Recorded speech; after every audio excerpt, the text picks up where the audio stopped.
What it do, guys? It's D'Anthony here, man, aka Hood Scout, back again for another edition of the Hood Scout podcast. And this is really a unique podcast, a podcast like no other. We're going to have athletes, we're going to have coaches, we're going to have intellectuals, we're going to have media members of all sorts. And don't forget, guys, to like this podcast, share this podcast, and help grow this podcast. This is not just my podcast. This is also your podcast. And the only reason it's going to grow is because you guys are going to be invested in it, guys. Sit back, get your beverage of choice ready, get your popcorn ready, get your dinner ready, get your steak ready, get your vegan meal ready. Tune in, guys. Hood Scout. Peace.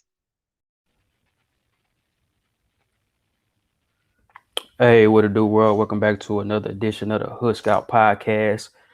Today I'm gonna be talking to a farmer, and we're just gonna chop it up and see where it go. And without further ado, bro, tell me who you are and where you from. Yes, sir. My name Jeremy Peaches, but also I make music. My name Fresh Life Dermo. I'm from Houston, Texas. I was born in Mississippi and pretty much like move around all over the U.S. Yes, sir. Man, so I think you in H Town now, ain't you? Yeah, I'm in Houston right now. What part of Mississippi? What part of Mississippi you from? And kind of talk about how was it growing up a little bit before we dive into what we're gonna dive into. Oh, that's cool. Yeah, man. I'm from Greenville. I'm from the Delta. That's like Okay. northwestern Mississippi, closer to Memphis. It was dope, being born in Mississippi, going back in the summer. I wasn't totally just raised there, but I mean, it's a vibe, birthplace of the blues, cotton, soybean, good people. I could just go on and on about Mississippi, man. Yeah. But growing up in Houston, man, it's just regular city life. It's a little bit slower than Mississippi. It's a whole vibe, you know what I'm saying? Houston still city and country, so you get the best of both worlds. But I grew up on the southwest end on the sunny side in South Park. So, Okay. I'm a south side baby. I'd have been all over really Houston to be honest. Yeah. Mississippi, man, when people hear that, I mean, it's a lot of African Americans in Mississippi, but a lot of people look at Mississippi Yep. like a scary place. Why you think that Yep. they look at Mississippi like, man, that's a scary place. I don't want to go through there. But it's a lot of African American culture there though. Man, it's a lot of culture. Really, if you look at the culture of the United States in conjunction with black people, like I said, blues, you know what I'm saying, from the farming and agriculture, Yeah. cotton and soybean. But like a lot of people don't know, if you listening to a lot of Memphis artists or a lot of rappers and stuff, they really or family from Mississippi or they moved Yeah. up north to the Midwest. They Yep. moved to New York to California. So, you know what I'm saying? I'm always up north everybody from up north from Mississippi or family from Mississippi. So I kind of feel like that's because of course the ills like slavery and Hmm. racism and prejudices, all that stuff is there. But as well, like I done met some of the best or nicest, cultures and races from Mississippi. But I mean, it's true, and especially depending on where you're gonna go. I ain't gonna, fake the funk and say it ain't. But Yeah. you know what I'm Yeah. saying? And historically, like all the civil rights movement, all that stuff. But and Mississippi is like the second or third poorest state in the United States, so it's a lot of poverty. But all together, like if you spent a weekend in Mississippi, especially Yeah. with me, I promise you, you ain't gonna regret Nah, real it. talk, real talk, real talk. Hood Scout podcast, man. You know the thing with it too, like, and you write a good point, man. A lot of people from Mississippi went that migration. We talking about Chicago. We talking Hmm. about, like I said, up north. It was a big debate, which I think Memphis said they invented it, but that catfish and spaghetti. You know what I'm saying? That's really down south, but everybody like, nah, that's Chicago, that's Memphis. It's like, bro, it's we don't migrate it, man. Yeah, real talk. Yeah, that's good shit. All that Yeah, food. yeah. So what type of food? What type of food is it? Mississippi mainly soul food, or is it certain type of food y'all like down there? It's mainly soul food, but where I'm from is like the Delta is like hot tamales is like the big Wow. thing. You know what I'm saying? Not like, Hispanic tamales, but hot tamales. They got a little liquid sauce, you know what I'm saying? The cayenne be hidden. Yeah. Oh man, the best hot tamales. But I would say like catfish, you know what I'm saying? We got the most catfish farms in the US, like in the Delta. So that's one. But two, like it's a lot of like dishes. Like people be like, oh, sliders. No, sliders came from Mississippi when people they was taking like hog ears and pig and you know what I'm saying, putting them on them little buns, or you look like at Crystals, like the restaurant, like most of them little burgers and things came from the South. Again, it just migrated to these other places and they made it big. Yeah. Yeah. Wow. Wow. Good stuff, dog. So, kind of to tie back in, I found you. I was looking up some farmers I wanted to kind of talk to and kind of, you know, kind of kind of learn and glean from you guys or hear your story because I think that's a seem like a kind of dying breed, if you will. Talk to me about what got you into farming. How did you get the land? Is it your land? Talk to me a little bit about how you got into this thing.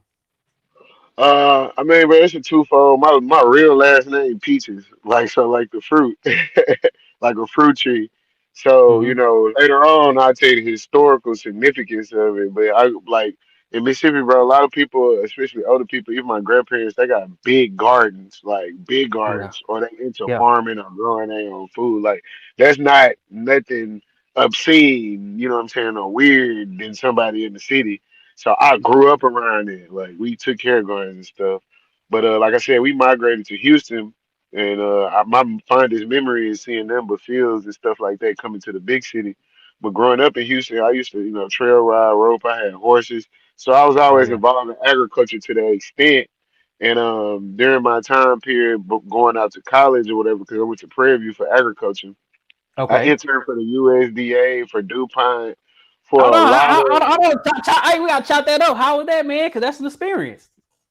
Oh man, it was dope, man. I just being in agriculture, especially working for the government, and like the USDA, bro. I didn't stay in Florida, Alabama, West Texas, Brenham. Like I done did a lot of travel, learned a lot of information, and a lot of networking and connections. Cause man, I was meeting people that own, from small farms from 1, 2 acres to, what I'm saying, 20,000 acres. You know what I'm saying, big commercial Wow. like feeding America.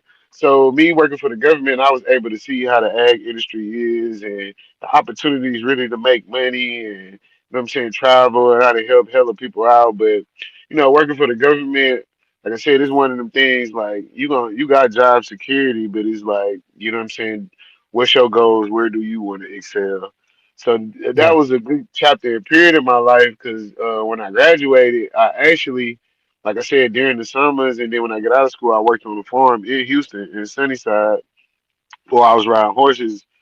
But when I graduated, I could have worked for the government. I was supposed to stay in Florida or something. I would have been making like, you know what I'm saying, 90,000 a year. I would have been parlaying. But I Mm-hmm. chose to go back to Sunnyside to South Park to do agriculture. And I built one of the largest like aquaponic greenhouse facilities. So I was growing fish and also lettuce. You utilizing water inside of greenhouses. I started my company, Fresh Life Organic, which I have now, and eventually I stopped doing that, and I just went to straight farming and consulting, and that's how I kind of built my name actually, like in the agriculture game and in Houston, because I built, probably over 30 some 40 some farms. So nine times out Wow. of ten, or you got agriculture consulting and if you just seen a farm in Houston, 9 times out of 10, I done had my hand on it somewhere in there, Wow. whether the planning or the development and production. And so I did that for a few years. I still kept the company. Then I started another company with my business partner. We built like aquaponics and hydroponic systems. And then I kind of got tired, working in it was nonprofit, but it was for-profit commercial agriculture space. Bumped my head, learned a lot, about business, not just about ag, like contracts and stuff like that. Because I was selling to HEBs and a lot of stores, but the paperwork weren't right for me in that situation. And I decided to go work for Prairie for the agriculture extension program. That's where I started doing teaching 4-H, which I interned for 4-H in college. So I had the No, no, no, opportunity no, no, no. to. What's that? What's that? What's that? What's that? What's them? What So 4-H is? I don't know what that is. 4-H is the largest and the oldest youth organization in the United States. It's called 4-H because it's head, heart, hands, and health. They go through a project based learning, go through our schools teaching agriculture, robotics, archery, all these activities and projects that kids and people can start clubs. So I did that for about 3, 4 years. But wow, that was like life changing because man, I taught so many kids, and that's really what fulfilled my life because I had the opportunity to learn everything I learned that was doing. I took that to the kids, and I taught so many kids and built so many school gardens and farms. And I would say 3, 4 years into that, I still work for Prairie. I'm the urban agriculture specialist for the state of Texas. That's like one of the first things ever. It's never I was the first, and it'll never be. Well, somebody had come after me, but that was like kind of historic moment. So that's what I do. I go throughout the state. I have extension agents out throughout the state in different counties, and we help farmers, producers, landowners, organizations, get their farms right, grow their food, do educational programming and training. And somewhere in between there, I hooked up with my business partner, Ivy Walls, and we started during the pandemic something called Black Farmer Box at blackfarmerbox.com. And that was just like a food subscription box that we kind of distributed produce and other farmers' produce and meat and specialty products. And eventually we opened up Fresh House Grocery, which is a grocery store that caters to locally fresh food products, things of that nature. So yeah, that's what I'm doing now, and I'm still farming and distributing, and making music, documentaries, stuff like that. Yeah. And you said a lot. You said a lot, and I'm glad you kind of took off right there. So we can I can go back and chop it up. Right. Being from the inner city, I'm from the Dallas area. And I first started riding horses probably 7 8 years ago. So I was well into my early 20s. That was my first time riding horses, even though I was from Texas. Like a lot of people from more north think Texas is just cowboys and all that, but the up in Yeah. that Houston may be a little bit. Houston may be a little bit different. Y'all got a little bit more culture. Dallas, people do have horses, but it's not like people think. Even though a lot of people Yeah. from Dallas can trace their roots to East Texas, Mississippi, so on and so Yeah. forth. So just on that note, along with I'm thinking about myself with just getting into to horses back then, and then from there I started grooming $1 million horses, and that kind of took our life of itself. Yeah. Why do you in our inner city, is there a lack of a connection with the earth, whether it be growing food, whether it be farming, whether it be, do you think there's a lack of connection there, and if so, why? I would say yes and no. And I can speak for Texas, and when I say Texas, that's Dallas too, because I done been through every major city, every little boom town around here, and did ag like, and Dallas like my second or third home. Fort Worth too, that Yeah, whole yep. metroplex.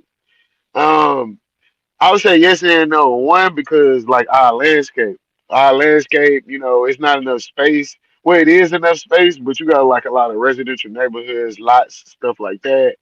And then two, I would say money. Like when it comes to like, all right, you can have a small garden, you can have a horse also too, but like the maintenance, you know what I'm saying? If you don't own land, you Yeah. probably paying stall fees, you probably paying for feed, you gotta get cogging shots, you need a truck, a trailer. If you want a Yep. rodeo ride horse, you need your saddle, you Yep. got You do, feed. bro. So I didn't it's even know that like all expensive. that stuff was industry. Yes, bro. I didn't even know that's like you got other Yeah. industry. You can't just have a horse. There's other stuff that come with it. I just told somebody this yesterday because that's how I had walking horses and quarter horses, and I used to trade people horses, but I had to start shoeing horses because it cost me $75, $80 to shoe my horse.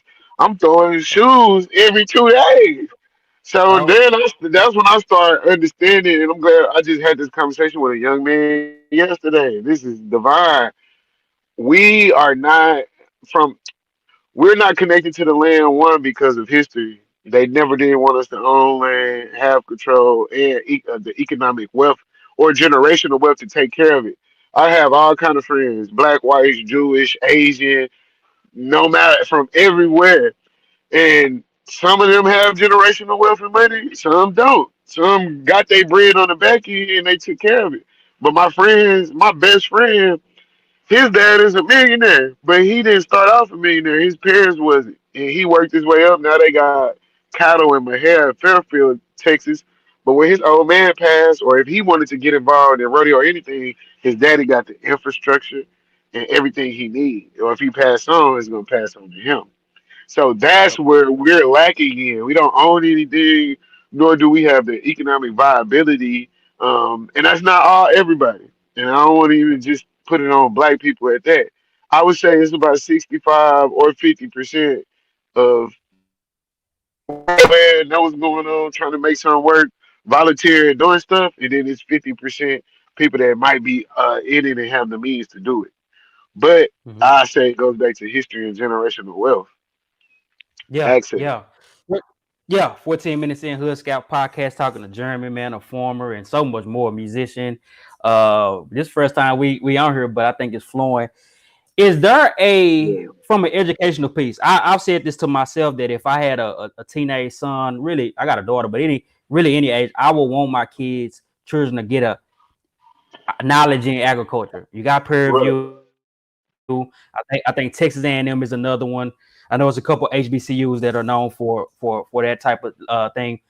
Are our kids educated in that area? Like, are they kind of pushed in that area? And I say that because when I go out of town, which is 2 or 3 hours away, I see the big farms, I see the cattle, and I don't know if you're probably around my age. I don't know if our generation like that, but it seems like when I see these big farms and these milk farms, these dairies, I'm like, I wonder how much of our children are in that. Do you think there is a significant push to kind of like say, hey, you need to learn about that type of stuff? It's a career path in there, or is it something kind of like a lost breed, if you will?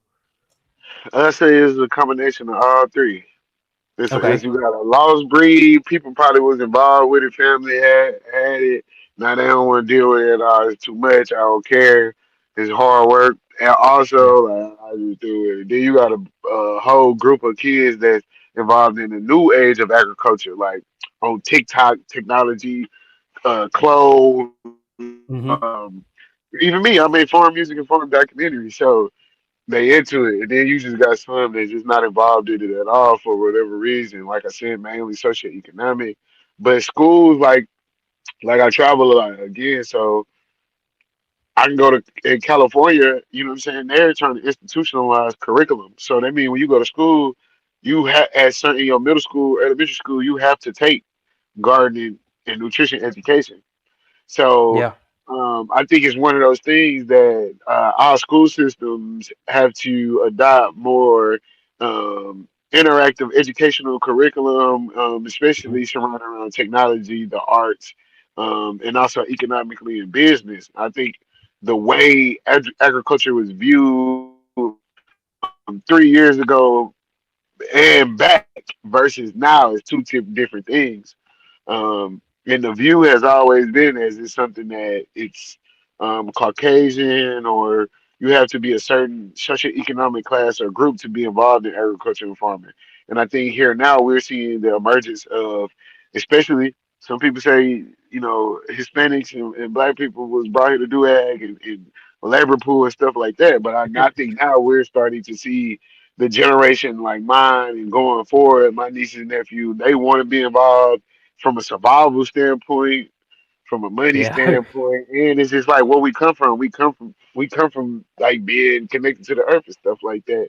And I think, what I'm saying, we might be the first generation that actually make this thing like cool and live. Not Yeah. like Yeah. it's a prison. You work it because you work in a prison, not like you doing Yeah. it for labor or all this thing. I think we the generation that's gonna be make it you know what Yeah. I'm saying? Yeah. Yeah. Yeah. Put a little swag in it.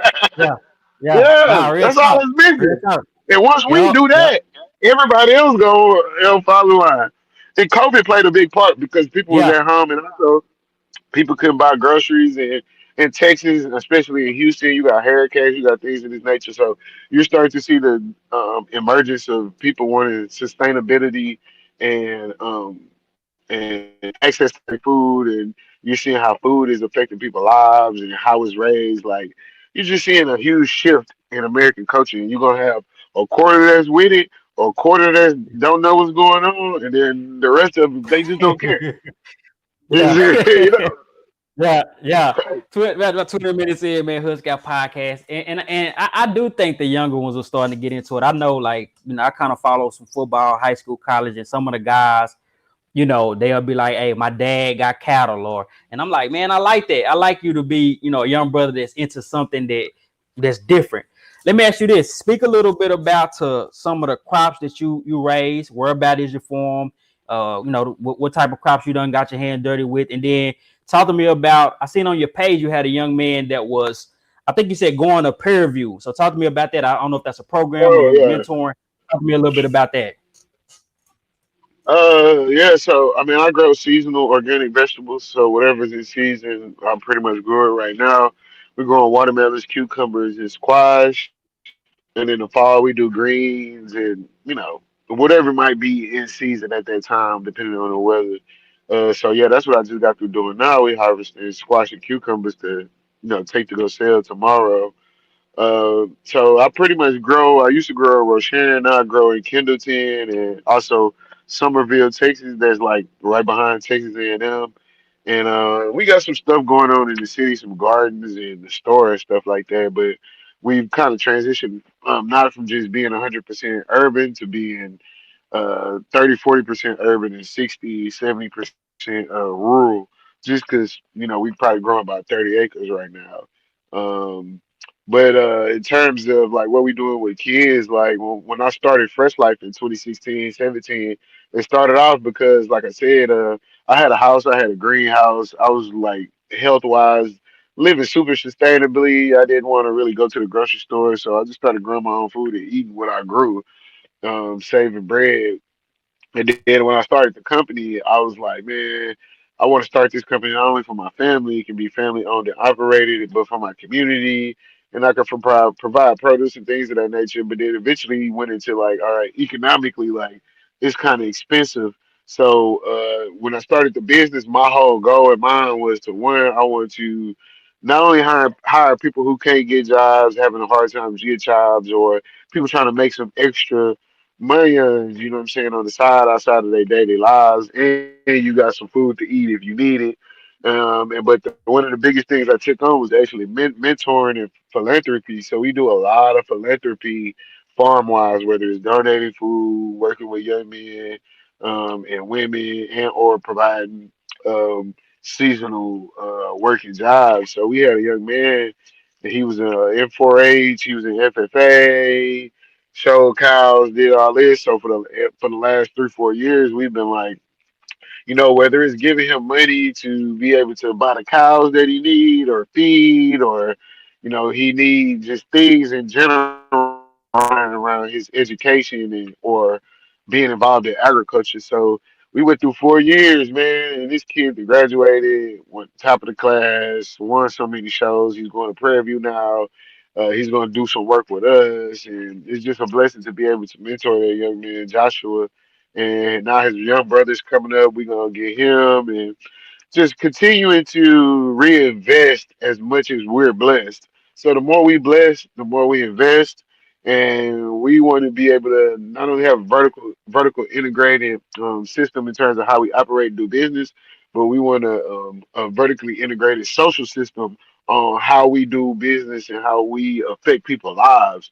Because when it comes to work and or business, it takes away from people learning or people doing it because that's what they love to do, and that's what we Mhm. focus on. Like everybody that work with us or that have worked with us or around the family, like we asking them like, hey, what's your dreams, your get skills, your goals? Like what can you do center in or around, or want to do center in and around Mhm. this business that we have? So like even now my best friend, like, all right, he wants to get into trucking.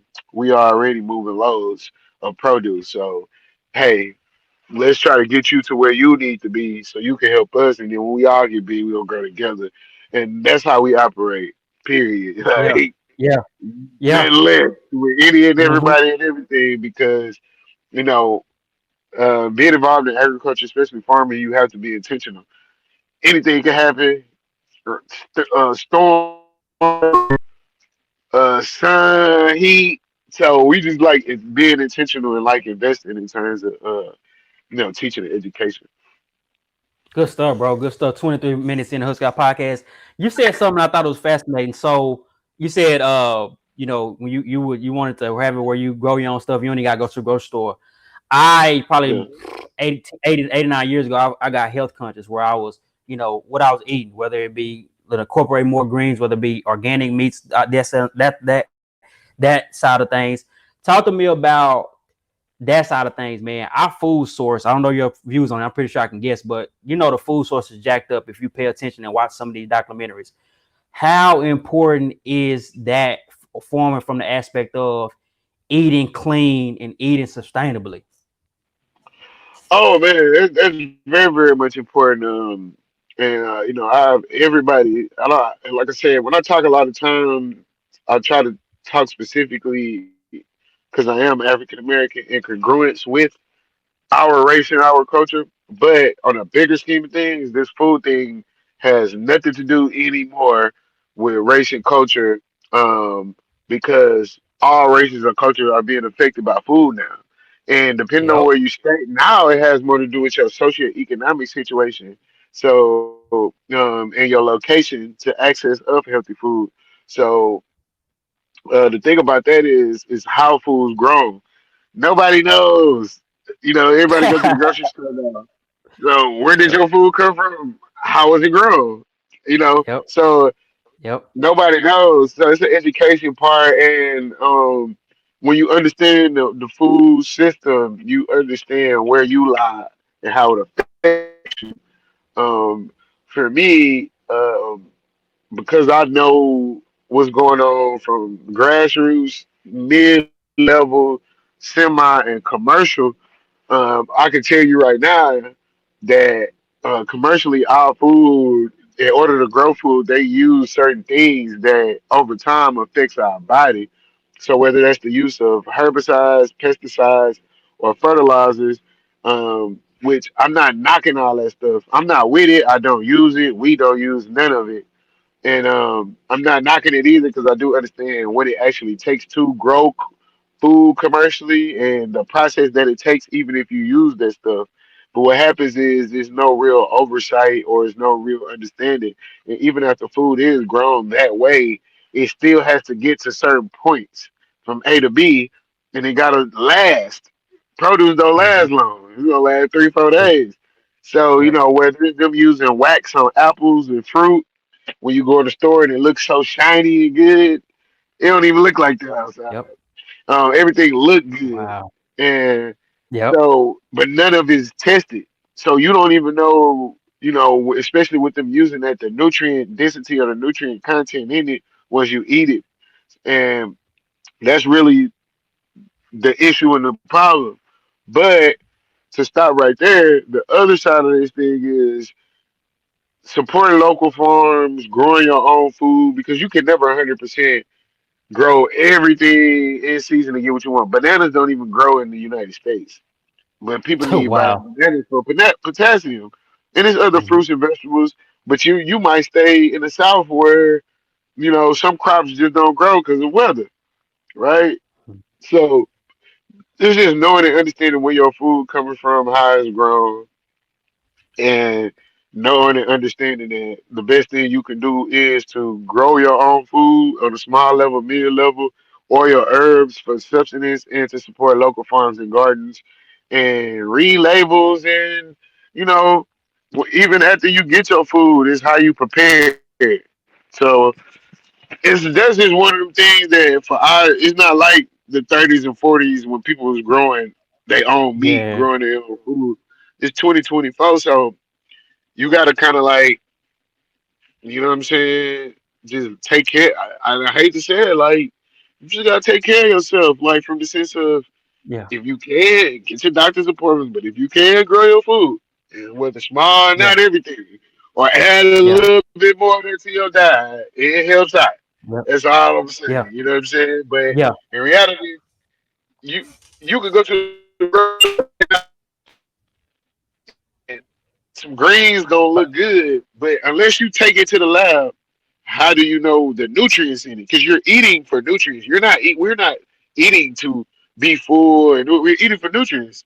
Food is our medicine. Yeah. So Yeah. You know what I'm saying? That's just something where it's like, again, if you know, you know. If you're aware, you're aware. If you want to live that lifestyle, yes. You know what I'm saying? But 100% around the world or in America, can you fully control and dictate where your food come from? No, Yeah, yeah. no. And it's funny you say that because I've heard people say this. I've questioned myself, and you'll be the right person to know this. They'll say even the organic food ain't organic. What's your thoughts on that? I mean, it is not because, so I mean, like I told you, I used to sell to HEB, and there's no knock to HEB, and I'm gonna say, uh, Hey, allegedly, you know what I'm saying? yeah, Allegedly, yeah. I went to a warehouse before. Ain't trying to get nobody in trouble. No, no, no, no. Allegedly, I went to Sanderson Farms. Allegedly, hypothetically, Yeah, I went to HEB. And me going to HEB, you got somebody who they have to do quality control, quality assurance. But the government and these buyers, they allow a certain amount of allowable uh, pesticide or herbicide residue. So again, like I told you, if you grow it commercially, you're using pesticides or herbicides. You can eat it; it's still edible, but it has to be a certain amount of period that it has to sit. Because it just has to. You know what I'm saying? So that residue or that stuff can get away. You know what I'm saying? The stuff that's killing the bugs in the weed, you gotta let it sit for a while so it can get away, like naturally. So if a farmer harvests his stuff early, you know what I'm saying, and turn it in, the buyer gonna buy it. Period. It look good, meet the specifications, boom, he gonna buy it. So when they get down to quality control though, which is probably a week later, they're gonna take samples of so many out of it. So if you got pesticide residue of 0.555 parts per million, it's acceptable. But if you got 0.8 or 10, it's not acceptable. They're gonna reject it or they're gonna do something with it. So what happens is that this is the meat and potatoes of why people who healthy, work out, go to the doctor, look good, everything. Women got breast cancer. This is the driver right here. What happens is over time that 0.555 builds up in your body, in your system. And that depends on if you're working out or your health, your family history, all that affects, do it affect your body? So you could be eating meat too that had enhancers or hormones, and they gonna take it to the slaughter. They gonna process it. They gonna take it to the butcher. They gonna test it. If it passes, it passes. So like the government is telling you that organic is not organic because you didn't use it at all. It's organic because it passed the test. So this is hold on, bro. really like I gotta stop you, bro. You just dropped a nugget right there, bro. I want you to keep going, but I just want to know you dropped a nugget right there. Keep on going, dog. nah, it's all good. Nah, so it's just when you know when you get educated. That's why doing shows like this and like you said, them institutionalizing it in school and just understanding our history. You know what I'm saying? As African Americans and just humans in general, we always was hunter gatherers and grew our food and did natural remedies and medicine and stuff like that. But when you start understanding the agriculture industry, you understand that everything is marketing and nothing is what it is unless you're doing double or triple checks. So unless you got a Yeah, bricks meter to test your nutrient contents or you taking it to the lab, it can look good, it can taste good, but that don't mean that the science is there for it to help you. yeah, yeah. Real talk. 33 minutes in, and I didn't even want to stop you because you were flowing, but I just had to. I felt that in my spirit. Let me throw this curveball at you. Let's say I got a family of four, man. Money tight. But I want to get healthy. My family, I want my kids to be a little healthier. What's the first thing I should do to try to implement a better way of eating? I I say one. It don't even have nothing to do with gardening at all. I say like trying to learn as much about your body and your routine, and pay attention to what you eat, because that's gonna dictate. Okay, how can I move forward? and make better or efficient eating choices. And then two, from a farming and garden perspective, I would say is try to get like a subscription to a local farm or connect with a local farm or grow what you can in season to help aid or offset that cost that you're spending, and that you get good fresh foods. Um, that on things you like to eat. You might say like, man, I eat tomatoes 4 days a week. I might well go ahead and grow me two tomato plants for this season. And then, Mm-hmm. dang, now I'm about to get into something need to get into is processed foods. You know what I'm saying? Just like I was saying, how they grow the food, when they process that, it's like wheat, corn, soybean, all this stuff is in the snacks that we eat. So if all that was Yeah. sprayed and had stuff on it, you know what I'm saying, it barely passed the test, and then it's made into ads, all these different savors and stuff that's really not good for your body. Boom, you know what I'm saying? That's why I said like your food choices and decision making is very, very, very important because it's gonna dictate how you could do what you do to move forward. You know what I'm saying? Yeah.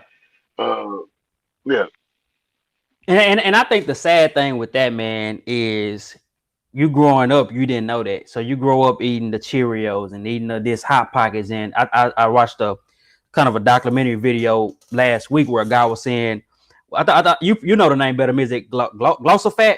Glossophat? yeah, I don't know glyphosate. the right. Yeah, Yeah, that's yeah, the pest. That's the herbicide that is basically they know it's a cancer causing chemical. Like it's on the thing. But again, glyphosate is what's used in 90% of the crops because you, for a farmer, and I wish it wasn't dark right now. I was in my field. You got if it man. If sometimes if you don't use this stuff or you don't got the equipment to knock the weeds out, you ain't gonna be able to grow. So that means you gonna be able to make money. So it's mhm, a catch 22. You know what I'm saying? You need food to feed billions of people, but then again, the way you gotta do it to grow food is kind of hard because of nature. So that's why people yeah, who grow like me or organically, like we extra method or have to put a little bit more. That's why it costs a little bit more, stuff like that because it's a little bit harder to really do it the right way. yeah, yeah. That's a good point. That's a great point. But yeah, so it's like when you start learning about these chemicals, and I years back, atrazine, that was I think in the water, and I think on strawberries, that was messing when they tested it on the frogs. That was messing with the frogs' hormones, and it's like, man, what? So it's Yeah, you that's have to have a why. yeah. What's Just to that? touch on that, I mean, that's why young women and kids growing bigger at a faster rate because what is a hormone? It's a fertilizer. What does fertilizer do? Make you grow faster. You know what I'm saying? There's a quicker way. Yep. So, like, everything is surrounded by the food, and our effects of our health in our life. If you look at the food, our food system is set up that to cause these things. Uh-oh, he froze on me. Froze on me. We dropping so much heat. Hey, you there, Doc? Hold on, man. It froze on me. We dropping so much heat, man. I ain't surprised it froze. Get into Hey, it. hey, you gotta say it again. Hey, I said I don't want to touch too much on the LGBTQ and people. no. You had froze for about 50 seconds. So repeat all of what you said. It just froze and cut out. So go back in and say what you said. And the last No, thing you said so about the hormones. yeah, so hormones is like plants and animals use fertilizer or growth enhancement hormones. So the animals can grow faster, have the nutrients, and the plants can grow faster, have the nutrients.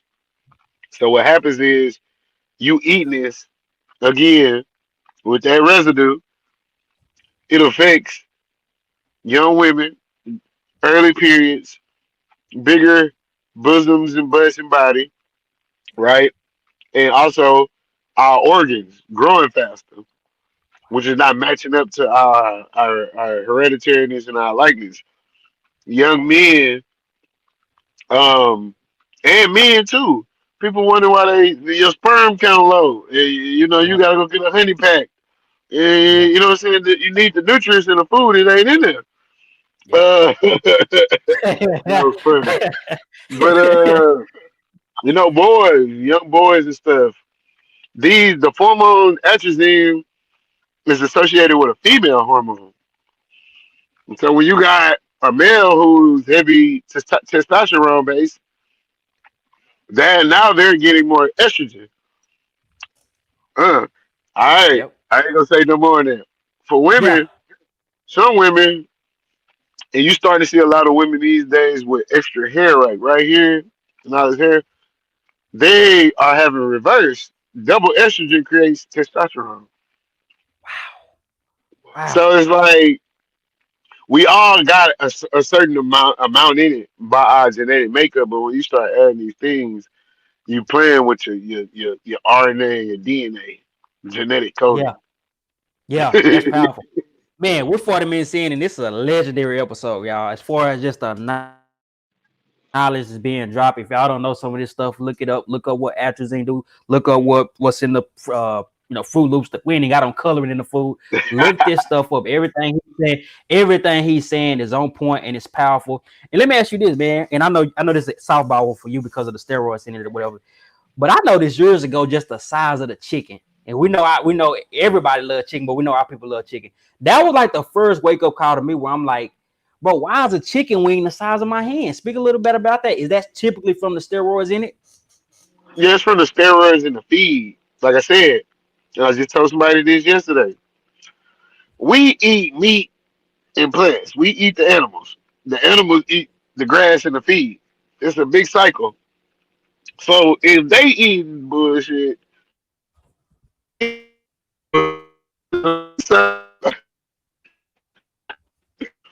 Cutting out, cutting out. so specifically what the chickens is, what Tyson did, and I forgot who's the CEO of Tyson.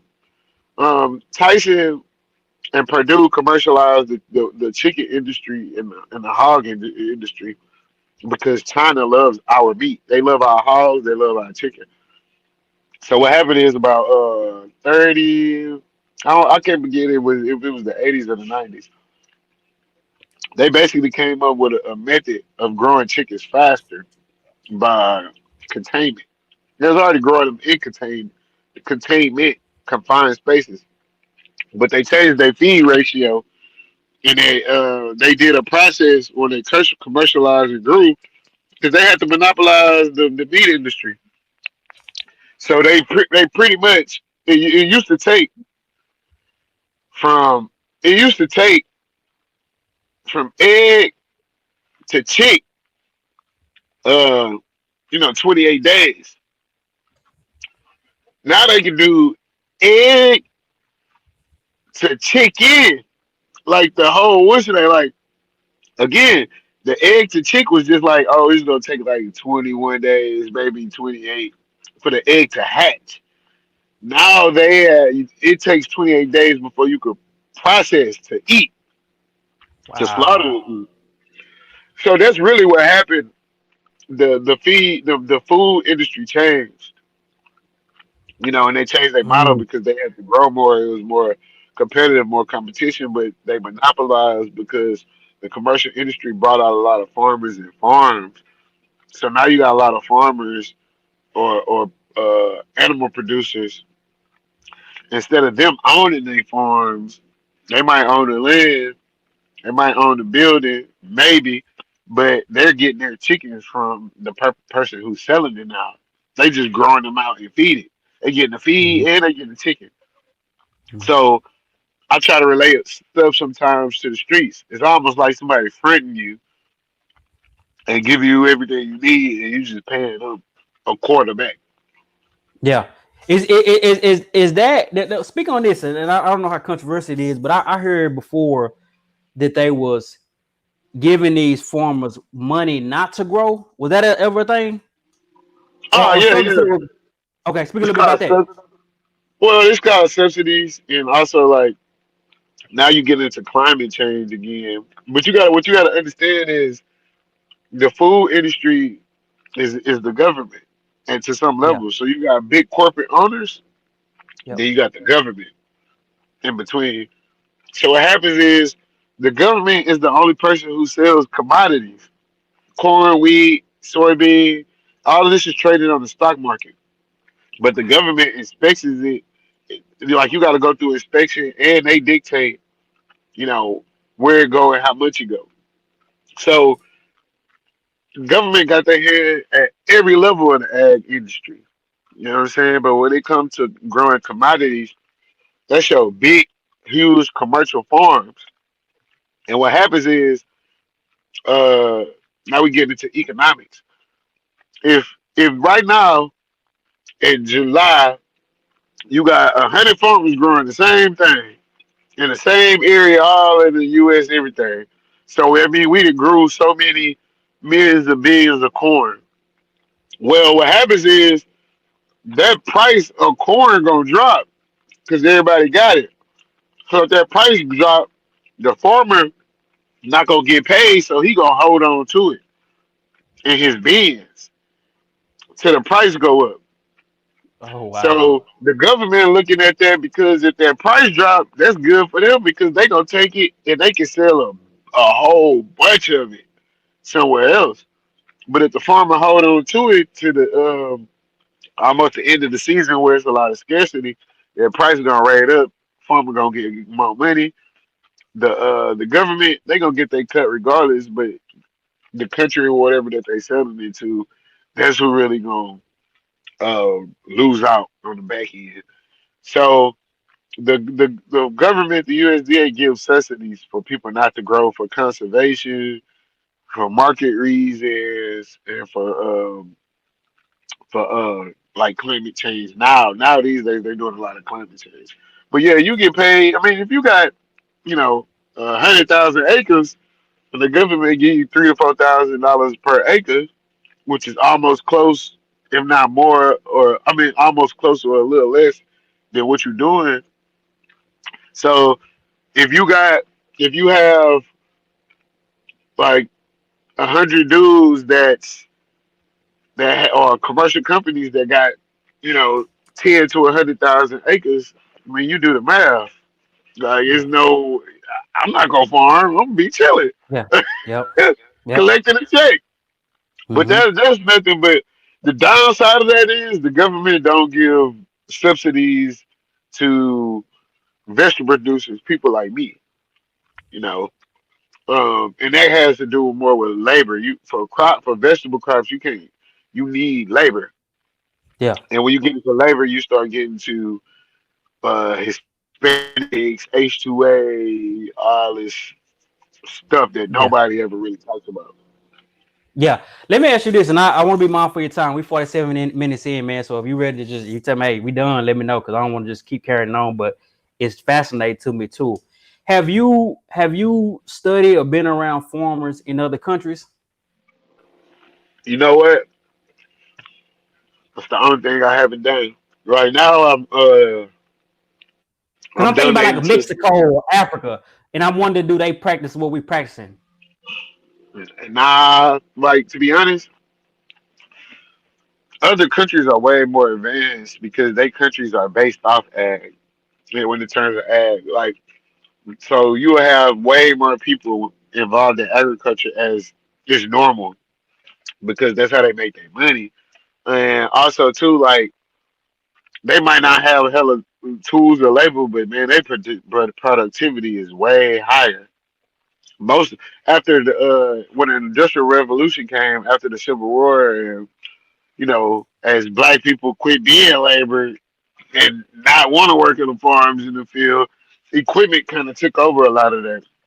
But in other countries, man, they take agriculture way more serious. That's how they eat. That's their livelihood. They, like you said, we was talking about being connected to the mother nature. Ain't nobody in America really worried about it because, to be honest, like you got money, you got a job, and you gonna do this. Like, so it's a small number of people who just really stick into this agriculture thing for food and to make money. But what's way better from what I see from the outside looking in other countries, they have more specialized tools and equipment than in America. Unless you make it yourself, you're not gonna get it. They are not. The government is not about to let some people, these companies, make a lot of stuff. Like right now, I need a vegetable harvester, and this is something that's like $200,000 to $500,000. You can find an old one for like way less than that, right? Hmm. Well, you gonna look on Alibaba or them other countries or Alibaba, all them other countries, $2,000-3,000 for a vegetable harvester. So it's like, dang, why you can't get this in America? No, no, no, no, no. You Yeah. They got a system in place. Hmm. America's gonna get laborers from Mexico and from everywhere else, bring them in to harvest. The government not gonna get them subsidies. They not gonna get a lot of harvesting vegetable equipment. So we behind when it comes to technology and agriculture, and they take it way more serious. The only difference I would say about farming in America, as long as you got the land and you got whatever you need, you can make you some money. Okay. It ain't no, it's not, because you got to think in other countries, the government is the ag industry compared to here. So what I've been really been doing, I haven't been over, I've been overseas, but I haven't been overseas and connected with like a lot of farmers. So right now, I forgot what country. I've been donating money to like help these women in this country in Africa. I'll look at it later. It's in Eastern Africa, but they buying women grow kits to start farming and stuff like that. So I'm pretty proud of that. I had some people from France come over to chop it up with me and chill, just on the ag, just understanding agriculture, especially from a black person perspective, Hmm. because they think it's weird. And, black people farming, y'all was slaves. Yeah. Like what? So that was Yeah. cool. But nah, that's on my bucket list. Cause like somebody like me who got so much knowledge, experience, and has been so successful in all facets of the agriculture industry, I feel like if I went to another country, like it'll change the game. Like I'm gonna learn from them, but they gonna learn from me. And that's another thing. Like they farm differently. Some of them use countries use chemicals, some don't. Like Belize, you can't use chemicals. Can't even afford it. To Yeah. be Yeah. honest, it's expensive. And Like, that and see that what drew me to look like it was in Africa, and they were having an issue because one of the big companies, chemical companies, were going over there, kind of tampering with the seeds or something like that, wanting them to grow with their seeds. And the people like, man, we don't used to grow in these seeds. We used to kind of grow organic. And I'm like, I respect those who can grow organic food, natural food, but it seemed like some of those countries that you're labeled third world are kind of being pressured with some of these big companies to kind of change the way they used to do things. oh yeah, yeah, yeah. Like Monsanto, which is owned by Yeah. Bill Gates and the Bill Gates Foundation. So Monsanto not only own. You talk about glyphosate. They own the fertilizer, the herbicide, the seed, and he one of the biggest, largest landowners. So the Yep. thing about it is, some people feel a certain way about genetically modified seeds. You know, What is bro? What is GMO? What is that in layman's terms? man, I'm gonna give you three ways to look at it. I don't have a problem with GMO seeds because it's science. Is you can they go in there and make seeds and put them together? Like yeah, but to be honest, it's science. It's just like me having a baby with an Asian chick. I got big lips. I'm tall. I'm black. When I get with her, my baby gonna have some weird hair and some tight eyes. Yeah. So now when my child is gonna have a baby with a Caucasian person that's mixed with Indian, so they gonna have these extra features. And over time, and now my baby is fast. Is Yeah. so it's breeding. So the genetically modified part comes into when they actually start taking the embryo, because all the seed is the embryo, like just like somebody having sex and having a baby. So it's scientific ways to make seeds that do what you want it to do, but in reality, in retrospect, is nothing but genetics and breeding. So to Mm, the public not used to it because this next generation gonna grow up with stuff they ain't never seen before. Purple sweet potatoes, red sweet potatoes. Hell, we didn't even have yellow and orange bell peppers growing up. We just had green. I'm like, where they came up with? How they got purple mhm, ones? So they didn't develop them over time. But the real issues is people is back to what we were talking about. If you use GMO seeds, 9 times out of 10, you is a herbicide and a fertilizer to match that. So, wow. whereas that creates an issue or a problem because now when you use the seed, you got to use this for it to be effective. Mhm, Versus an organic seed, natural seed, or heirloom seed, you're gonna grow it, it's gonna do what it do. These seeds, you're gonna grow it, they're gonna do what they do, but you get your most yield and your most protectiveness by using those other things. mhm, And 9 times out of 10, to like when I buy certain seeds, I gotta sign waivers because when you develop a new seed variety, that's intellectual property. That's a patent. Somebody owns that. So that's why Monsanto and a lot of these companies, they're not selling the farmer the seed, they're giving it to them to grow it to eventually sell it back to them or to the marketplace. So it's a big circle. So he who owns the seed owns the crop. wow. Let me ask you this: have you noticed, and you're out in the field, you're out in farming, have you noticed? Because we're in an interesting time in this country, man. I remember, I think Florida said they're releasing genetically modified mosquitoes, and we're at a kind of a crossroad in society as far as science and humanity. Have you seen the population of insects decrease, or have you paid attention? Have you seen that or not really? Man, to be I'm talking honest, about like bees and stuff like that. I, nah. To be honest, like I hear about it, I read about it. I got a friend who Mhm. an entomologist, so he study insects.